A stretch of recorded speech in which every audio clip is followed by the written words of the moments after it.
Dans la vidéo d'aujourd'hui, nous allons aborder la théorie musicale. Je vais essayer de vous transmettre le peu de connaissances dont je dispose sur le sujet. On va aborder plusieurs points théoriques sur la musique et essayer de les mettre en pratique le plus rapidement possible. Tout d'abord en se basant sur le clavier d'un piano, parce que c'est le support idéal pour visualiser les choses et apprendre. Et à la toute fin du cours, on va aborder la guitare et regarder un petit peu comment ça se passe sur ce bel instrument qu'est la guitare. Bon visionnage à tous. Vous êtes certainement tous capables de me citer les notes Do, Ré, Mi, Fa, Sol, La, Si, qui se répètent comme ça indéfiniment. Mais vous êtes-vous déjà demandé qui a inventé ces notes?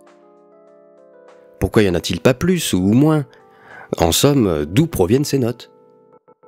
Sans entrer dans les détails, et pour rester le plus simple et concis possible, imaginez l'expérience suivante. Prenez une corde, une planche et deux clous. Tendez la corde entre les deux clous pour former plus ou moins une sorte de guitare à une corde. Si je fais vibrer cette corde, je vais obtenir une note, c'est-à-dire un son qui vibre à une certaine fréquence exprimée en Hertz, appelons-la note numéro 1. Si maintenant je rapproche les deux clous, de sorte à obtenir une corde moitié moins longue, et que je fais vibrer la corde, j'obtiens une nouvelle note, c'est-à-dire un nouveau son qui vibre à une nouvelle fréquence, toujours en Hertz, appelons-la note numéro 2. Cette nouvelle note est plus aiguë que la première, car la corde vibre plus vite. Elle vibre même 2 fois plus vite, car elle est 2 fois plus courte. Et le résultat, c'est qu'à notre oreille, ces deux notes nous semblent identiques. Nous percevons donc la note numéro 1 et la note numéro 2 comme une seule et même note, bien que l'une soit plus aiguë que l'autre. Si bien qu'on pourra dire que c'est la note numéro 1 dans les deux cas. Simplement, il y a la note numéro 1 grave et la note numéro 1 aiguë. Nous pouvons maintenant essayer plusieurs longueurs de cordes, comprises entre ces deux extrêmes. C'est la zone rouge qui est représentée sur mon dessin. Par exemple, une corde dont la longueur fait 1/3 de celle de départ, puis 1/4, 1/5, 1/6, etc. De cette manière, on obtient plein de nouvelles notes. Et on s'aperçoit, tout comme pour les notes 1 et 2 de tout à l'heure, que des notes se répètent, auquel cas on n'en compte qu'une seule. En procédant ainsi, on finit par obtenir un total de 12 notes différentes, qui sont régulièrement espacées les unes des autres, et que l'on peut représenter comme ceci.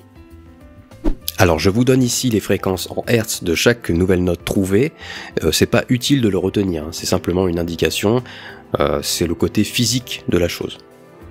Pour l'instant, nous n'avons pas encore donné de nom à ces notes, et c'est normal, nous allons aborder cela par la suite. Reprenons nos 12 notes trouvées précédemment. Nous avons vu qu'elles sont toutes régulièrement espacées, c'est-à-dire qu'il y a la même distance entre chaque note. Dans la vie de tous les jours, nous sommes habitués à mesurer des distances, avec des unités qui les représentent, comme par exemple le mètre ou le kilomètre. Et bien ici, la distance entre les notes est une distance sonore. Et nous allons la mesurer à l'aide d'une unité qui s'appelle le ton. 0,5 ton, soit un demi-ton, représente la plus courte distance entre deux notes. Ainsi, nous allons voir que deux notes peuvent être espacées de 0,5 ton, 1 ton, 1,5 ton, 2 tons, etc. Chaque intervalle possède un nom qui lui est propre. En fait, un intervalle peut même parfois posséder deux noms, histoire de rendre les choses encore plus compliquées. Je vous donne ici le nom de chaque intervalle, simplement à titre informatif. Il n'est pas important pour l'instant de retenir ces noms, sachez juste qu'ils existent. Ainsi, deux notes qui seront jouées sans aucune distance l'une envers l'autre seront jouées à l'unisson. Si on joue deux notes espacées d'un ton, on joue une seconde majeure. Si on joue deux notes espacées d'un intervalle de 2 tons, on joue une tierce majeure. Si on joue deux notes espacées d'un intervalle de 3 tons et demi, on joue une quinte juste. Bien, nous savons maintenant mesurer la distance entre deux notes. Et cela va nous être très utile pour pouvoir construire des accords et des gammes, et commencer enfin à faire de la musique. Une gamme, c'est tout simplement un groupe de notes, le nombre qu'on veut, parmi les 12 que nous avons à notre disposition. Pour bien comprendre ce qu'est une gamme, nous allons en construire une. Je décide de garder uniquement 7 notes parmi les 12 existantes. je vais conserver les notes 1, 3, 5, 6, 8, 10 et 12. Je vais les mettre en rouge sur notre schéma. Et voilà, nous avons nos 7 notes. Je vais représenter ces 7 notes sur un autre schéma un peu plus simple, dans lequel je vais mettre en retrait les notes qui ne font pas partie de la gamme. Bravo à vous, sans le savoir, vous venez de construire une gamme majeure. Il existe des centaines de gammes en fonction du nombre de notes choisies et de l'espacement entre ces notes. Voici une petite liste non exhaustive des gammes qui existent. La gamme majeure, la gamme mineure harmonique, la gamme mineure naturelle, la gamme mineure mélodique, la gamme pentatonique majeure, la gamme pentatonique mineure, etc. La gamme majeure est donc une gamme de 7 notes qui respecte le schéma que nous avons créé.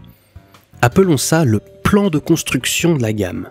Jusqu'ici, nous n'avons toujours pas donné de nom à ces notes. Ce qu'il faut bien comprendre, c'est que c'est le nom de la note numéro 1 qui détermine de quelle gamme majeure nous parlons. Par exemple, si la note 1 est un Do, nous aurons une gamme de Do majeur. Si la note 1 est un Mi, nous aurons une gamme de Mi majeur. Construisons ensemble la gamme de Do majeur. Nous retrouvons ainsi les 7 notes que vous connaissez tous. Do, Ré, Mi, Fa, Sol, La, Si. Bravo, vous venez de construire la gamme de Do majeur. Et maintenant, si vous regardez de plus près ce schéma, est-ce qu'il ne vous rappelle pas quelque chose ? Eh bien oui, il ressemble fortement à un clavier de piano. Tout simplement parce que le clavier du piano, c'est la gamme de Do majeur qui a été retranscrite sous forme de touches. Comme vous pouvez le voir sur le clavier, ce petit tronçon de 7 notes se répète tout le long du clavier. Toutes les touches blanches sont les notes de la gamme de Do majeur. Les touches noires, elles, sont les 5 notes restantes sur les 12 qui existent et qui ne font pas partie de la gamme de Do majeur. Un moyen visuel simple pour repérer le début de la gamme, c'est-à-dire le Do, c'est la touche blanche qui se situe juste avant les 2 premières touches noires. Dans un premier temps, familiarisez-vous avec ce clavier et entraînez-vous à retrouver le nom de toutes les notes blanches sans avoir besoin de regarder le schéma. Mais vous allez me dire, et les touches noires alors ? Elles n'ont pas de nom ? Eh bien si, elles ont un nom. Elles ont même plusieurs noms. Vous allez comprendre. Comment s'appelle la touche noire située entre Fa et Sol ? S'appelle-t-elle Fol ? Ça aurait pu être une solution. Mais pour simplifier la notation, et pour éviter d'avoir trop de noms à retenir, 7 c'est déjà pas mal, les musiciens nomment ces touches à partir de celles voisines, comme nous allons le voir tout de suite. Lorsqu'on parcourt le clavier du piano, de gauche à droite, c'est un peu comme si nous étions un petit bonhomme qui est en train de gravir un escalier, dont chaque touche est une marche. Lorsqu'on monte d'une marche, on monte de 0,5 ton, soit un demi-ton, comme nous l'avons déjà vu. Et lorsqu'on descend d'une marche, on descend de 0,5 ton, soit un demi-ton. Du coup, une touche noire peut être nommée de 2 manières, en fonction de si on y arrive en montant l'escalier ou en descendant l'escalier. Reprenons notre exemple avec la touche noire située entre Fa et Sol. Pour rappel, c'est celle-ci. On peut atteindre cette touche noire de 2 manières, soit en montant d'une marche depuis le Fa, c'est-à-dire hausser de 0,5 ton, donc un demi-ton, le Fa. On appelle cela une note diésée, aussi notée dièse.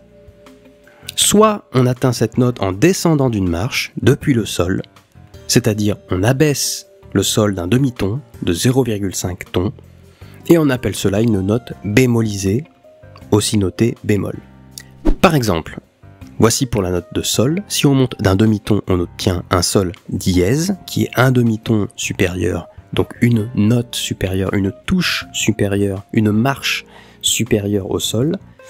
Et inversement, si on descend d'une marche, d'une touche, d'une note vers le bas, vers les graves, on obtient un Sol bémol qui est un demi-ton, 0,5 ton, inférieur au Sol. On peut maintenant nommer toutes nos touches noires. Chacune portera 2 noms, car on peut y arriver en montant ou en descendant. Vous verrez de la même manière que l'on peut appliquer ce principe aux notes Mi et Fa, puisque ce sont 2 touches directement collées l'une à l'autre. Et idem pour Si et Do. Nous savons maintenant comment se nomment les 12 notes qui composent la musique. Je vais reprendre notre tableau, vu dans la toute première partie de ce cours, et remplacer les notes par leurs noms. Parfait. Je récapitule, on sait désormais construire une gamme majeure, et nous avons vu à quoi ressemble la gamme de Do majeur. Et maintenant, nous savons que le clavier du piano, ce n'est rien d'autre que la gamme de Do majeur. Enfin, nous connaissons désormais les 12 notes qui existent en musique. Pour vous exercer, et mieux comprendre encore, j'aimerais que l'on construise ensemble la gamme majeure de Mi.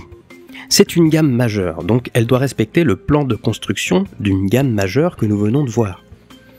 Repartons donc de ce plan. Les notes en rouge sont les notes de la gamme majeure, et les notes en noir sont les notes parmi les 12 existantes qui ne font pas partie de la gamme. Nous allons remplir les cases rouges avec les notes Mi, Fa, Sol, La, Si, Do, Ré. Nous partons du Mi puisque nous voulons construire la gamme de Mi majeur. Il ne peut pas y avoir dans notre gamme 2 fois la même note.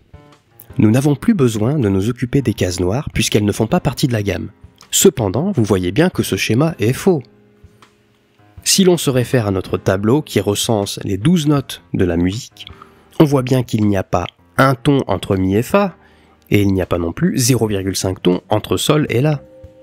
Il va donc falloir apporter des altérations, c'est-à-dire des dièses ou des bémols, à ces notes, de sorte à respecter les distances entre chaque note prévues par le plan de construction. Et voici le résultat. On a rehaussé la note de Fa d'un demi-ton pour obtenir un ton complet entre Mi et Fa dièse. On a rehaussé la note de Sol d'un demi-ton pour obtenir un ton complet entre Fa dièse et Sol dièse. Désormais, il n'y a plus qu'un demi-ton entre Sol dièse et La. Nous avons rehaussé d'un demi-ton le Do pour obtenir un Do dièse, ce qui nous donne un ton entre Si et Do dièse. Et enfin, nous avons rehaussé le Ré d'un demi-ton pour obtenir un Ré dièse, ce qui nous fait un ton entre Do dièse et Ré dièse. Ainsi, on respecte bien le plan de construction typique d'une gamme majeure qui est un ton, un demi-ton, un ton, un ton, un ton. Bravo, vous avez réussi à construire la gamme de Mi majeur, qui comporte donc les notes Mi, Fa dièse, Sol dièse, La, Si, Do dièse, Ré dièse. Et je vous félicite, parce que déjà c'est un bon pas en avant. Je vous invite maintenant à jouer ces 2 gammes majeures que nous venons d'étudier, le Do et le Mi majeur, sur le clavier du piano. Voici les notes sur le clavier du piano qui concernent la gamme de Do majeur, et voici les notes sur le clavier du piano qui concernent la gamme de Mi majeur. Il est important de retenir que nous avons étudié là uniquement le plan de construction d'une gamme majeure. Les autres gammes, mineures, pentatoniques, etc., ont leur propre plan de construction. Nous n'allons pas les étudier ici, mais une fois le plan de construction connu, et simple à trouver sur Internet, il suffit d'appliquer les mêmes principes de construction que ceux étudiés pour la gamme majeure. Maintenant que nous connaissons le nom des notes, nous pouvons déjà jouer une mélodie note après note. Par exemple, j'ai du bon tabac. Ok, c'est simple et c'est enfantin, mais ça permet d'apprendre. Voici les notes de la mélodie.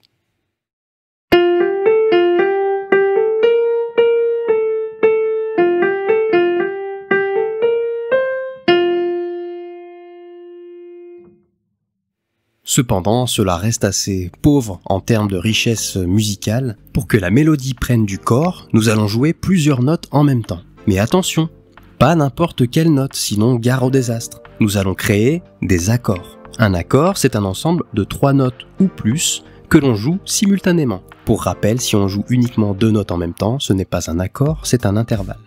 Il existe un très grand nombre d'accords, qui ont tous leur propre nom. Voici une liste non exhaustive. L'accord majeur, l'accord mineur, l'accord de septième, l'accord de septième majeur, l'accord mineur septième de quinte diminuée. Vu comme ça, cela paraît un peu barbare, je sais. Et nous allons étudier ensemble comment sont construits les accords majeurs et mineurs. Et si vous comprenez cela, alors vous pourrez construire par vous-même tous les autres accords. Tout comme nous avons construit une gamme tout à l'heure, nous allons construire un accord maintenant. Et comme pour la gamme, nous avons besoin d'un plan de construction. Chaque type d'accord, majeur, mineur, septième, etc., a son propre plan de construction. Je ne vais pas vous apprendre tous les accords qui existent. Vous pourrez facilement retrouver les plans de construction sur Internet. Regardons ensemble comment sont construits les accords majeurs et mineurs. L'accord majeur, c'est un accord qui possède une sonorité plutôt joyeuse. Il peut être utilisé dans vos compositions musicales pour exprimer la joie ou tout autre sentiment positif. Les notes qui composent l'accord majeur font toute partie de la gamme majeure, et c'est plutôt logique. Voici le plan de construction de l'accord majeur. La note numéro 1 est appelée la fondamentale de l'accord. C'est elle qui va indiquer le nom de l'accord. Par exemple, si la note 1 est un Do, l'accord sera un accord majeur de Do. Si la note 1 est un La, l'accord sera un accord majeur de La. La note 2 est située à 2 tons de la première.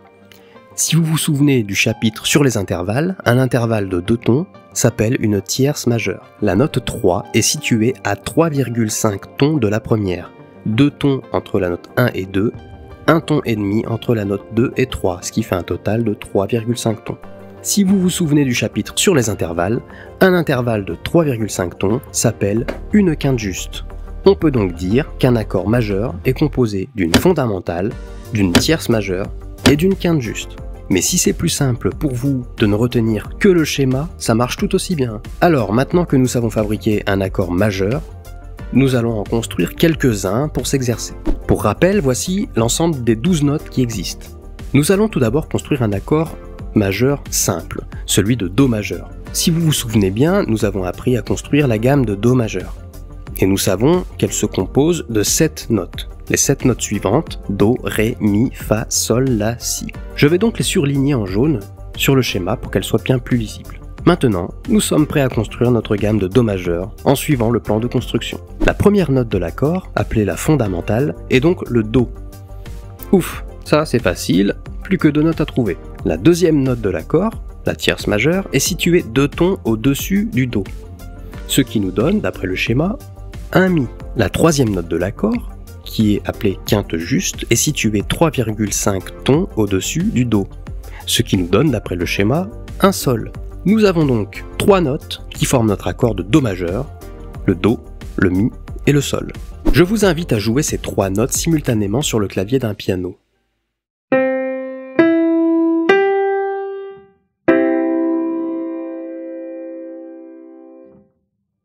Bravo, vous venez de jouer votre premier accord de Do majeur. Maintenant à vous de jouer, essayez de refaire la même démarche pour construire l'accord de Mi majeur.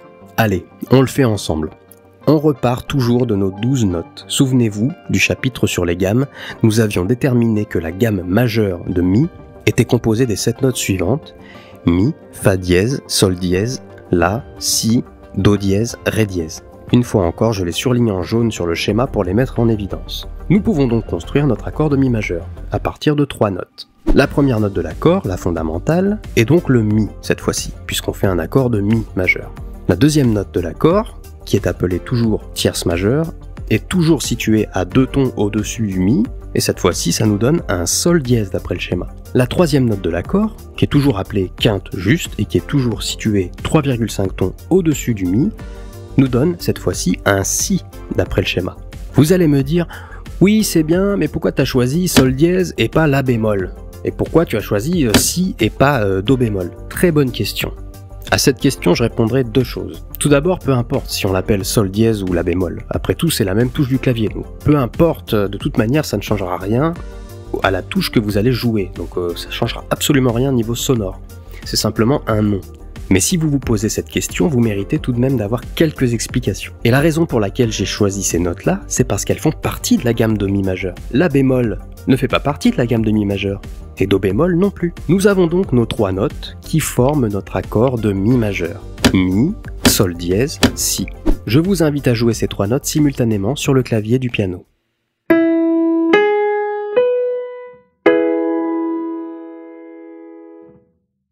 Bravo, vous venez de jouer votre premier accord de Mi majeur. Vous êtes désormais capable de construire n'importe quel accord majeur. Vous pouvez même vous exercer à les construire tous, les 12 accords majeurs issus de chacune des 12 notes de la musique. Parlons maintenant de l'accord mineur. L'accord mineur, c'est un accord qui possède une sonorité plutôt triste. Il peut être utilisé dans vos compositions musicales pour exprimer de la tristesse ou tout autre sentiment négatif. Les notes qui composent l'accord mineur font toute partie de la gamme mineure naturelle. Nous ne l'avons pas étudié dans ce cours. Voici le plan de construction de l'accord mineur. Il est donc toujours composé de 3 notes. La première est appelée fondamentale de l'accord. C'est elle qui va indiquer le nom de l'accord. Par exemple, si la note 1 est un Do, l'accord sera un accord mineur de Do. Si la note 1 est un La, l'accord sera un accord mineur de La. La note 2, cette fois-ci, est située à un ton et demi de la première. Si vous vous souvenez du chapitre sur les intervalles, un intervalle d'un ton et demi, ça s'appelle une tierce mineure. La note 3 est située à 3,5 tons de la première. 1,5 tons entre la note 1 et 2, 2 tons entre les notes 2 et 3, ce qui fait un total de 3 tons et demi. Si vous vous souvenez du chapitre sur les intervalles, un intervalle de 3 tons et demi s'appelle une quinte juste. On peut donc dire qu'un accord mineur est composé d'une fondamentale, d'une tierce mineure et d'une quinte juste. Mais si c'est plus simple pour vous de ne retenir que le schéma, ça marche tout aussi bien. Alors maintenant que nous savons fabriquer un accord mineur, nous allons en construire quelques-uns pour s'exercer. Pour ne pas refaire toute une démonstration longue et pénible, on va directement appliquer le plan de construction sur le clavier du piano. Construisons ensemble l'accord de Do mineur. La première note de l'accord sera donc la fondamentale et donc le Do, puisqu'on veut faire un accord de Do. La deuxième note de l'accord, appelée tierce mineure, est située 1,5 tons au-dessus du Do, donc 3 touches au-dessus du Do, ce qui nous donne un Ré dièse. La troisième note de notre accord est appelée quinte juste, elle est située 3,5 tons au-dessus du Do, soit 7 touches au-dessus du Do, ce qui nous donne un Sol. Nous avons donc les 3 notes qui forment notre accord de Do mineur, le Do, le Ré dièse et le Sol. Je vous invite à jouer ces 3 notes simultanément sur le clavier du piano.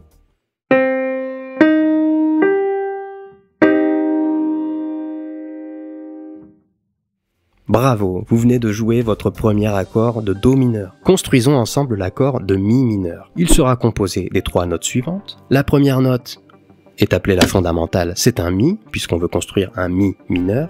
La deuxième note de l'accord, appelée tierce mineure, est toujours située à 1,5 tons au-dessus du Mi, ce qui nous donne un Sol. La troisième note de l'accord, appelée quinte juste, est toujours située à 3,5 tons au-dessus du Mi, ce qui nous donne un Si. Nous avons donc les 3 notes qui forment notre accord de Mi mineur, le Mi, le Sol et le Si.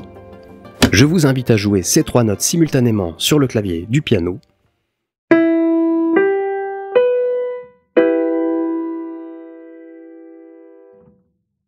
Bravo, vous venez de jouer votre premier accord de Mi mineur. Nous n'allons pas voir tous les types d'accords ensemble. Maintenant que vous avez compris le principe, je vous invite à chercher les plans de construction des différents types d'accords sur Internet.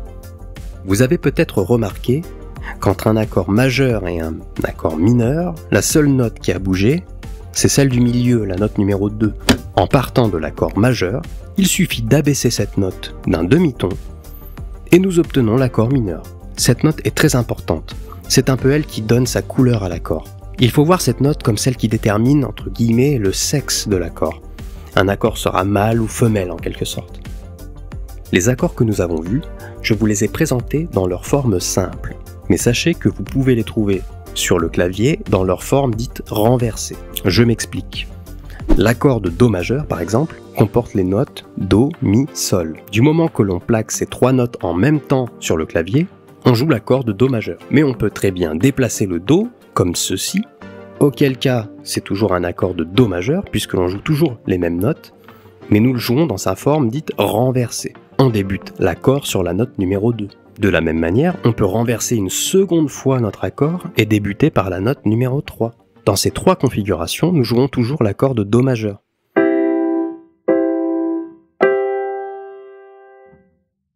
L'utilisation des renversements d'accords se fait souvent au clavier pour faciliter le jeu. Ainsi, quand on enchaîne plusieurs accords, on s'arrange pour avoir le moins de doigts possible à déplacer. Cette notion de renversement n'est pas essentielle et vous n'êtes pas obligé de la maîtriser pour l'instant. Bon, c'est très bien tout ça. Nous avons des notes, nous avons des accords. Il nous reste une dernière petite chose à aborder avant de jouer. Cette chose, c'est la notation américaine des accords. Ce n'est pas très compliqué, vous allez voir.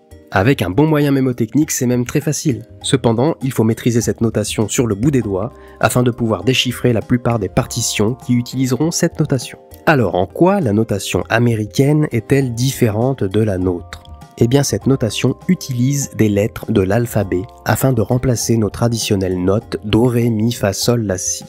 Et vous verrez, cela simplifie beaucoup l'écriture de la musique.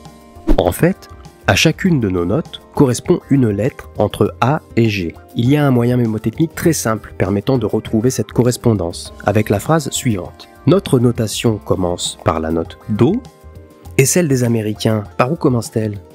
Par là. Par là. Il suffit ensuite de dérouler l'alphabet comme ceci. A, B, C, D, E, F, G. La, Si, Do, Ré, Mi, Fa, Sol. Tout simplement. Je vous invite vraiment à retenir cette notation américaine car vous la retrouverez partout, y compris dans la suite de ce cours, et il est vraiment indispensable de la maîtriser. La première lettre représente l'accord. Par exemple, A pour le La, B pour le Si, etc. S'il y a une seconde lettre apposée à côté, elle représente la nature de l'accord. Majeur, mineur, septième ou autre. Par exemple, un accord de La mineur sera noté AM, avec un petit M pour indiquer La mineur. Un accord de Sol majeur sera indiqué G grand M ou G tout court, car le grand M est facultatif dans le cas d'un accord majeur. Un Do dièse sera donc indiqué C dièse, de même qu'un Ré bémol sera indiqué D petit b. C'est parti, on joue maintenant. Je vais vous donner deux morceaux, un en français, l'autre en anglais, que vous pouvez d'ores et déjà jouer au piano. Vous plaquerez les accords et vous pourrez chanter par-dessus. Pour que cela reste facile, je vais vous donner uniquement des exemples qui se jouent sur la gamme de Do majeur. C'est la gamme qu'on a vue jusqu'à présent et qui se joue uniquement sur les notes blanches. Et je vais surligner en bleu dans le texte à quel moment il faut jouer l'accord qui se trouve en dessous. Je ne vous mets pas les morceaux en entier, simplement le début, libre à vous ensuite d'aller chercher sur internet vos morceaux préférés, vous trouverez votre bonheur à coup sûr.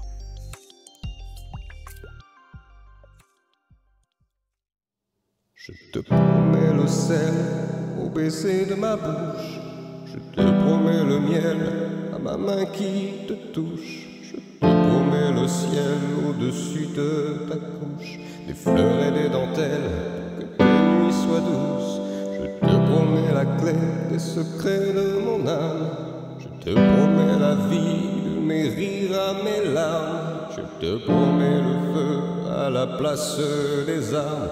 Plus jamais des adieux, rien que des au revoir. J'y crois comme à la terre, j'y crois comme au soleil. J'y crois comme un enfant, on peut croire au ciel. J'y crois comme à ta peau, à tes bras qui me serrent. Je te promets une histoire différente des autres. J'ai tant besoin d'y croire encore.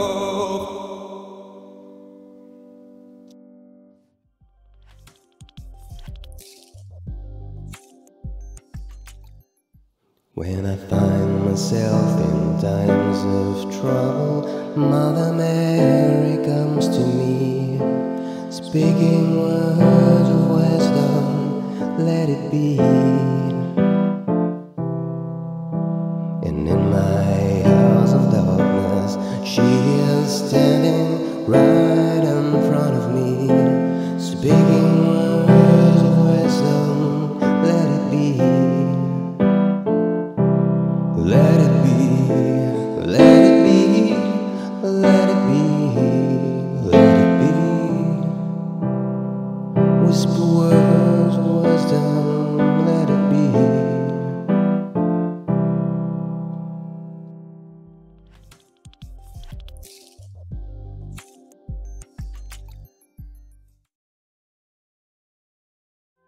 Vous êtes désormais capable de jouer un morceau basé sur une grille d'accords trouvée sur internet. Mais peut-être avez-vous envie de composer votre propre musique, ou du moins de comprendre comment une musique est composée. Cela peut être très utile pour analyser un morceau et donc l'apprendre plus facilement. Ça peut être très utile aussi pour improviser. Nous allons donc aborder tout ça. Nous allons encore et toujours rester sur notre gamme de Do majeur, car c'est celle que vous maîtrisez le mieux pour l'instant. Donc vous connaissez toutes les notes de cette gamme, Do, Ré, Mi, Fa, Sol, La, Si. Il n'y a aucun dièse ou bémol dans la gamme de Do majeur, et c'est pour cela qu'elle est assez simple à étudier. Et rappelez-vous, sur le piano, ces notes sont toutes les touches blanches, puisque les touches noires correspondent au dièse et au bémol. Donc vous pouvez vous amuser à inventer une mélodie qui vous plaise, n'importe laquelle, en ne jouant que les touches blanches du piano. Ainsi vous composerez une mélodie avec les notes de la gamme de Do majeur. Une gamme majeure, qui, je vous le rappelle, est composée de 7 notes, est souvent schématisée comme ceci. On parle alors de degrés de la gamme. C'est tout simplement la position de la note dans la gamme. Si on reprend notre exemple de gamme de Do majeur, nous avons donc le Do, le Ré, le Mi, le Fa, le Sol, le La, le Si, le Do étant le premier degré, le Ré le second degré, le Mi le troisième degré, et ainsi de suite. Ces degrés sont représentés par des chiffres romains.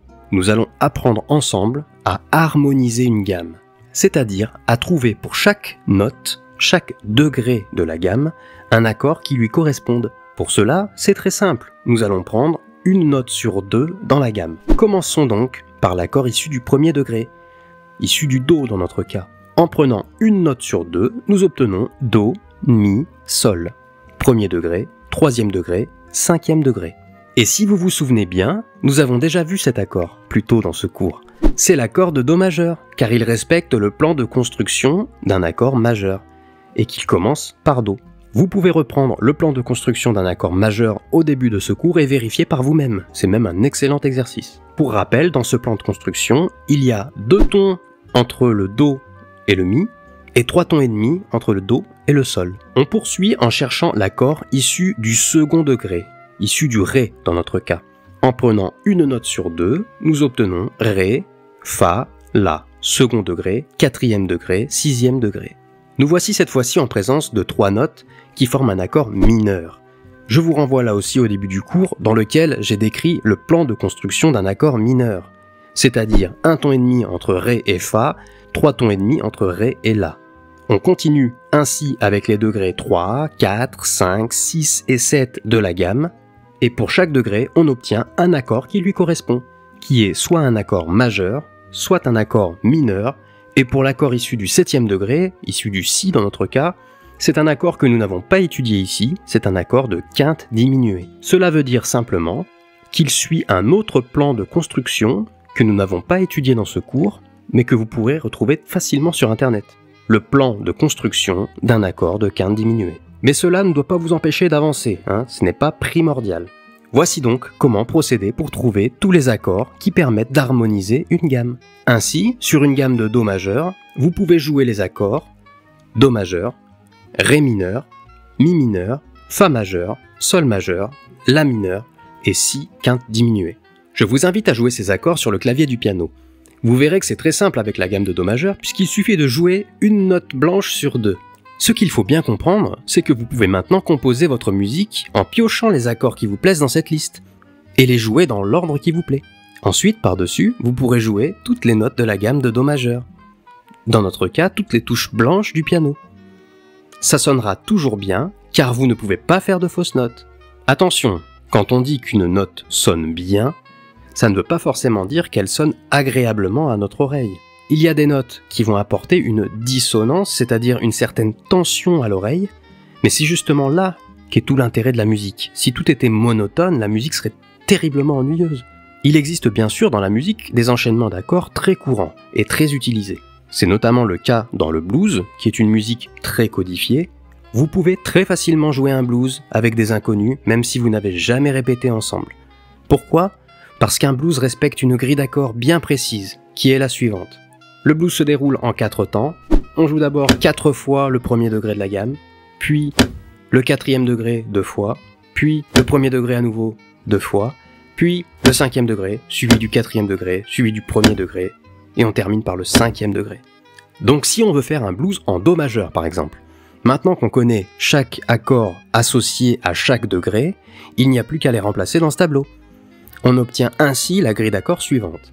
Donc 4 fois le Do majeur, puis 2 fois le Fa majeur, suivi de 2 fois le Do majeur, et on termine par Sol majeur, Fa majeur, Do majeur, Sol majeur. Et comme vous ne trouverez jamais une grille écrite de cette manière, mais toujours avec la notation américaine, voilà ce que ça donne avec la notation américaine.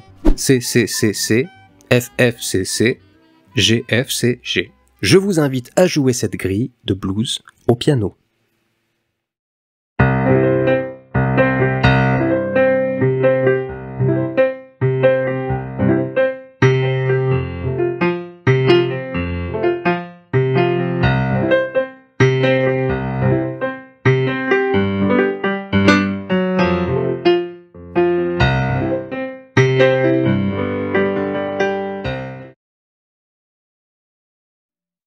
Tous les principes que nous venons d'étudier restent parfaitement valables pour la guitare. La guitare est un instrument qui va vous permettre de jouer des notes, des gammes, des accords. La guitare est cependant un instrument moins facile à comprendre et à maîtriser. Si vous vous souvenez du tout premier chapitre de ce cours, nous avions fabriqué une sorte de guitare à une corde, ce qui nous avait permis de trouver les 12 notes qui existent en musique. Eh bien la guitare possède 6 cordes. Nous allons donc retrouver les 12 notes de la musique sur chacune des cordes. On pourra donc jouer une même note à plusieurs endroits différents, ce qui n'était pas le cas avec le piano, sur lequel une note correspond à une seule et unique touche. La guitare est composée d'un corps, d'un manche. Ce manche est recouvert de petites barrettes en métal appelées des frettes, de sorte à former des cases. Chaque case est séparée de sa voisine par un demi-ton, 0,5 ton, exactement comme pour 2 touches du piano. On peut donc voir les cases de la guitare comme des touches de piano. Comme pour le clavier du piano, si je monte d'une case, je monte de 0,5 ton, d'un demi-ton, et si je descends d'une case, je descends de 0,5 ton, d'un demi-ton. Alors attention, en guitare, monter d'une note, ça veut dire baisser la main, ça veut dire rapprocher sa main gauche de sa main droite. Et descendre une note, ça veut dire éloigner sa main vers l'extérieur pour l'amener vers la tête de la guitare. Donc on monte vers les aigus, on descend dans les graves, mais quand on monte dans les aigus, physiquement notre main descend. Voilà, c'est juste une petite notion des fois qui est troublante au début, mais voilà, monter dans les aigus, ça veut dire descendre sa main en bas pour atteindre les cases les plus petites, les plus aiguës. Et descendre dans les graves, c'est remonter sa main tout en haut du manche pour atteindre les grosses cases, celles qui vont être bien graves. Mais avant toute chose, avant même de tenter une note à la guitare, il faut passer par l'étape essentielle et inévitable, l'accordage. En effet, ne négligez jamais l'accordage. Il faut systématiquement vérifier l'accordage de sa guitare à chaque fois que vous la sortez pour jouer. Vous pouvez être un excellent guitariste, si votre guitare est mal accordée, ça sera un désastre. Malheureusement, certaines guitares peu chères et de mauvaise qualité sont presque impossibles à accorder, donc inutilisables. Petite remarque ici, je pars du principe que vous êtes droitier, et donc que vous allez jouer de manière, entre guillemets, standard, c'est-à-dire gratter les cordes avec la main droite et appuyer sur les cases avec la main gauche. Je vais numéroter les cordes de 1 à 6, la plus fine étant la numéro 1, et la plus épaisse, la numéro 6. Munissez-vous d'un accordeur électronique, alors il y a des applis accordeurs sur smartphone qui fonctionnent très bien, et vous allez jouer chaque corde, une par une, à vide, c'est-à-dire sans appuyer sur aucune case. Ajustez la tension de chaque corde afin d'obtenir l'accordage suivant. Donc de la corde la plus grosse à la corde la plus fine, on retrouve donc à vide les notes Mi, La, Ré, Sol, Si, Mi. Pourquoi est-on accordé comme ça? Et pourquoi pas Do, Ré, Mi, Fa, Sol, La, par exemple? Eh bien, historiquement, la guitare ne possédait que 5 cordes, La, Ré, Sol, Si, Mi. Et puis le Mi grave est venu se rajouter par la suite. En fait, c'est une question de morphologie. Prenez donc votre guitare en main. Si vous êtes normalement constitué, vous avez 5 doigts à votre main gauche, n'est-ce pas? Et votre pouce, lui, se trouve à l'arrière du manche pour le tenir. Il vous reste donc 4 doigts de disponibles pour appuyer sur les cases. Vous pouvez donc facilement appuyer sur une corde donnée sur les 4 premières cases avec vos 4 doigts. Imaginons, vous appuyez sur une corde donnée avec votre index sur la première case, votre majeur sur la seconde case, votre annulaire sur la troisième case et votre auriculaire sur la quatrième case. Mais pour la case 5, vous n'avez plus de doigts. Eh bien, au lieu de vous faire pousser un 6e doigt, nous avons tout simplement déplacé cette note sur la corde du dessous. Ainsi, la case 5 de la grosse corde, c'est la même note que la corde juste en dessous jouée à vide. Allez-y, essayez. Et on répète le même principe entre toutes les cordes. Il y a donc 2 tons et demi, soit 5 cases entre chaque corde. On dit que la guitare est accordée en quarte. Et oui, souvenez-vous du chapitre sur les intervalles, 2 tons et demi, c'est une quarte. En fait, il y a tout de même une exception. Entre les cordes 3 et 2, pour pouvoir faire des accords plus facilement, sans avoir à se tordre les doigts dans tous les sens, et vous le verrez par la suite, il y a seulement 2 tons entre ces 2 cordes. Bref, peu importe, c'est comme ça, et puis c'est tout. Sachez tout de même que cet accordage est l'accordage standard d'une guitare, mais qu'il en existe plein d'autres, parfois utilisés par des guitaristes très connus comme par exemple Kurt Cobain ou encore Keith Richards. Mais dans ce cours, nous resterons sur l'accordage standard. Normalement, vous êtes capable de placer toutes les notes de musique sur le manche, c'est-à-dire les 12 notes existantes. Vous ne voyez pas comment? Regardons cela ensemble. pour rappel, les 12 notes de musique sont les suivantes. Pour simplifier, je ne vais garder qu'un seul nom quand une note en possède deux. De plus, nous connaissons le nom des notes que produisent les cordes à vide. Mi, la, ré, sol, si, mi. De la plus grave à la plus aiguë, de la plus grosse à la plus fine. Et nous savons qu'il y a un demi-ton entre chaque case. 0,5 ton entre chaque case. Eh bien, nous avons toutes les informations nécessaires pour placer l'ensemble des notes sur le manche. Nommons les notes présentes sur la corde numéro 6. Donc la corde à vide, c'est un Mi. Un demi-ton plus haut, c'est un Fa. Un demi-ton plus haut, Fa dièse. Un demi-ton plus haut, Sol. Un demi-ton plus haut, Sol dièse. Puis La dièse, puis Si, etc., etc. Nous constatons qu'à partir de la 12e case, les notes se répètent, exactement comme au piano. C'est parce que la 12e case est située à 6 tons. Cet intervalle est appelé une octave. On peut poursuivre en faisant la même chose avec la corde numéro 5. La corde à vide, c'est un La, un demi-ton plus haut, un La dièse, un demi-ton plus haut, un Si, un demi-ton plus haut, un Do, un demi-ton plus haut, Do dièse, puis Ré dièse, Mi, etc., etc. Et ainsi de suite, jusqu'à obtenir toutes les notes du manche, ce qui donne ceci. Ce n'est pas utile de connaître toutes ces notes par cœur, sachez simplement les retrouver en partant des cordes à vide. C'est pour cela que vous devez connaître par cœur le nom des cordes à vide. Mi, La, Ré, Sol, Si, Mi. Du Mi, le plus grave, la plus grosse corde, jusqu'au Mi le plus aigu, la corde la plus fine. Pour construire des accords, c'est exactement comme pour le piano.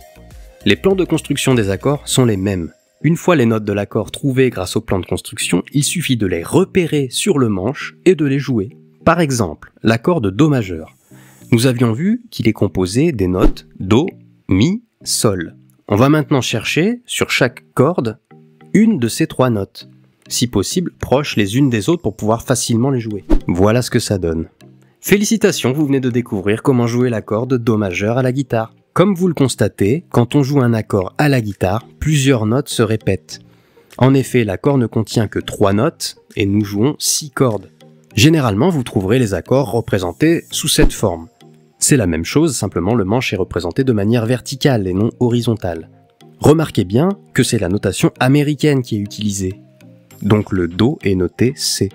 En suivant le même principe, nous pouvons trouver comment placer ses doigts pour jouer tous les accords qui existent. Accords majeurs, accords mineurs, de septième, etc. pour chacune des notes.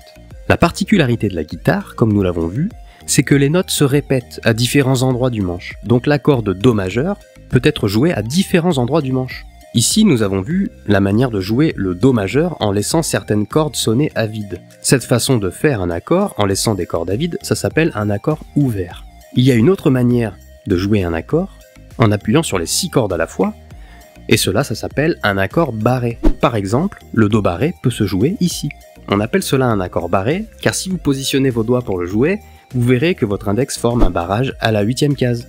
Nous n'allons pas ici aborder comment construire tous les accords à la guitare. Il y en a beaucoup trop. Vous retrouverez facilement une des listes d'accords existant avec les schémas associés sur Internet. Une notion importante à retenir, c'est la transposition. Nous aurions pu l'aborder au piano, mais vous allez voir qu'elle est plus simple à comprendre et à appliquer à la guitare. Transposer une mélodie, ou transposer un accord, c'est simplement le décaler d'un certain nombre de tons vers les graves ou vers les aigus. Souvenez-vous, au piano, lorsque nous avions trouvé l'accord de Do majeur, puis celui de Mi majeur, nous avions appliqué 2 fois le même plan de construction. Mais en fait, nous aurions pu simplement transposer l'accord de Do majeur de 2 tons vers les aigus pour trouver celui de Mi majeur. Si vous regardez bien, pour passer d'un accord à l'autre, nous avons monté chaque note de l'accord de 4 touches, c'est-à-dire de 2 tons. Et bien transposer, c'est ça. C'est simplement décaler l'ensemble des notes, dans les aigus ou dans les graves. Alors autant au piano, c'est quelque chose de pas très évident. Regardez la position des doigts, elle ne se ressemble pas du tout. Autant à la guitare, c'est d'une facilité enfantine. Et oui, il y a quand même des bons côtés à la guitare. À la guitare, c'est très simple. Une fois que vous savez faire un accord, par exemple celui de Do majeur, eh bien à chaque fois qu'on décale sa main d'une case dans les aigus, on transpose d'un demi-ton l'ensemble de l'accord. Par exemple, pour passer du Do majeur au Ré majeur, je monte d'un ton, c'est-à-dire de 2 cases, toutes les notes, de sorte que mon Do devienne un Ré, tout simplement. De cette manière, si vous souhaitez jouer un accord à la guitare, il vous suffit de le décaler pour obtenir n'importe quel autre accord du même type. en faisant coïncider la fondamentale de l'accord de départ avec celle de l'accord que vous souhaitez obtenir. Autre exemple, pour passer du Do majeur au Mi majeur, je descends de 4 tons, c'est-à-dire de 8 cases, toutes les notes, de sorte que mon Do devienne un Mi. Et on retombe ainsi sur la forme ouverte de l'accord de Mi majeur. Comme pour le piano, une gamme est un ensemble de notes. Au piano, nous avions vu la gamme majeure. Libre à vous de retrouver les notes qui la composent sur le manche. Je vais vous présenter ici deux gammes très utiles dans le monde guitaristique. La gamme pentatonique majeure et la gamme pentatonique mineure. Comme leur nom l'indique, penta, ce sont des gammes composées de 5 notes. En fait, les 2 notes qui ont été retirées par rapport à une gamme majeure ou mineure sont les notes dites sensibles. Et nous avons gardé uniquement les 5 notes qui sonnent le mieux. Ainsi, une gamme pentatonique peut être utilisée très souvent pour improviser. Par exemple, si un morceau est composé avec des notes de la gamme majeure de La, vous pouvez improviser par-dessus en jouant les notes de la gamme pentatonique majeure de La. Idem, si un morceau est composé avec des notes de la gamme mineure de Ré, vous pouvez improviser par-dessus en jouant la gamme pentatonique mineure de Ré. Nous n'avons pas vu le plan de construction de la gamme pentatonique majeure, mais vous pourrez facilement le retrouver sur internet. Nous allons simplement voir ici l'exemple de la gamme pentatonique majeure de La et la gamme pentatonique mineure de La. Gardez bien à l'esprit qu'il vous suffit de décaler vers les aigus ou les graves, c'est-à-dire transposer comme on l'a vu, pour obtenir les gammes pentatoniques majeures ou mineures de Do, Do dièse, Ré, etc. Pour simplifier l'apprentissage des gammes pentatoniques, elles sont découpées sur le manche en tronçons, appelés positions. La gamme pentatonique majeure de La est constituée des notes La, Si, Do dièse, Mi, Fa dièse. Sur ce schéma, toutes les notes en rouge sont des La. Passons à la gamme pentatonique mineure de La, elle est constituée des notes La, Do, Ré, Mi, Sol. Sur ce schéma, toutes les notes en rouge sont des La. Vous pouvez vous contenter d'apprendre la position 2 uniquement dans un premier temps. Il existe divers effets de jeu à la guitare. Quand je parle d'effets de jeu, cela signifie la manière dont vous allez gratter la corde, la manière dont vous allez appuyer votre doigt sur la case, ou bien la manière dont vous allez le retirer. Et croyez-moi, les effets de jeu, ça fait toute la différence. Les effets de jeu que nous allons aborder sont les suivants. Le hammer-on, le pull-off, le bend, le slide, le vibrato et le palm mute. Le hammer-on est une technique qui consiste à jouer une note avec la main gauche sans avoir besoin de gratter à la main droite. Le principe est de jouer une première note normalement, en appuyant sur une case et en grattant la corde qui correspond, puis taper avec un autre doigt à la main gauche, à la manière d'un marteau, d'ailleurs le terme anglais hammer signifie marteau, sur une autre case plus aiguë, tout en restant appuyé sur la première note. Cette technique permet de faire sonner la deuxième note sans utiliser la main droite. Le pull-off, c'est un peu la technique inverse du hammer-on. Elle consiste à ôter rapidement un doigt de la main gauche qui appuie sur une case afin de laisser résonner la corde sur une case plus grave. Pour réaliser cette technique, il faut que les deux doigts de la main gauche soient bien positionnés sur le manche. Exemple, un doigt sur la case 5 et un doigt sur la case 8. On vient gratter la corde pour faire sonner la note de la case 8 et on enlève le doigt qui appuie sur la case 8 en tirant légèrement la corde avec ce même doigt. D'ailleurs, le terme anglais pull signifie tirer, pour faire vibrer la corde sur la note du deuxième doigt, la case 5 dans cet exemple. Le bend sert à augmenter une note d'un ou plusieurs demi-tons sans avoir à changer de case. Il suffit de pousser la corde avec le doigt qui appuie sur la case pour faire monter la note dans les aigus. C'est une technique qui peut vous faire mal au doigt si vous vous y prenez mal. Pensez bien que c'est l'ensemble de votre poignet qui pousse la corde vers le haut et pas le doigt tout seul. C'est peut-être une des techniques les plus compliquées car il faut pousser la corde juste ce qu'il faut pour obtenir la note voulue et être juste. Un mauvais bend sonne faux et c'est très vilain à entendre. Le slide est une technique simple. Cela consiste à faire glisser un doigt de la main gauche sur la corde jouée jusqu'à la case voulue. On peut démarrer un slide depuis les aigus ou depuis les graves, l'essentiel étant d'arriver sur la case que l'on souhaite entendre sonner.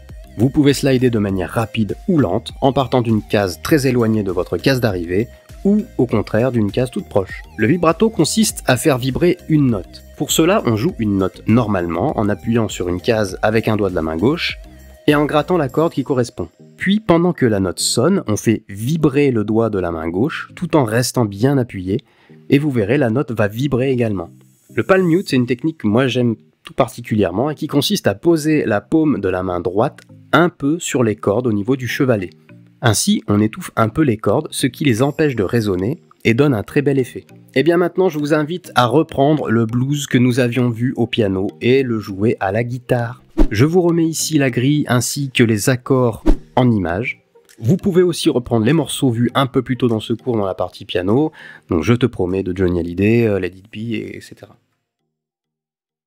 Pour conclure, n'hésitez pas à revisionner plusieurs fois ce cours du début à la fin. Il y a forcément des choses que vous n'allez pas comprendre ou que vous n'allez pas retenir du premier coup. C'est tout à fait normal, il y a beaucoup d'informations à retenir. Et cela prend du temps de maîtriser un instrument de musique. Mais la chose la plus importante, c'est que vous preniez du plaisir à jouer. Même si vous ne savez pas exactement ce que vous faites, si cela vous plaît et que vous trouvez que ça sonne bien, alors c'est de la musique. Surtout, amusez-vous. Et rappelez-vous que la théorie n'est qu'un outil d'analyse pour progresser, mais qu'il faudra du temps pour parvenir à jouer comme vous le voulez. En tout cas, de mon côté, j'ai été ravi de vous présenter ce petit cours et je vous dis à très bientôt.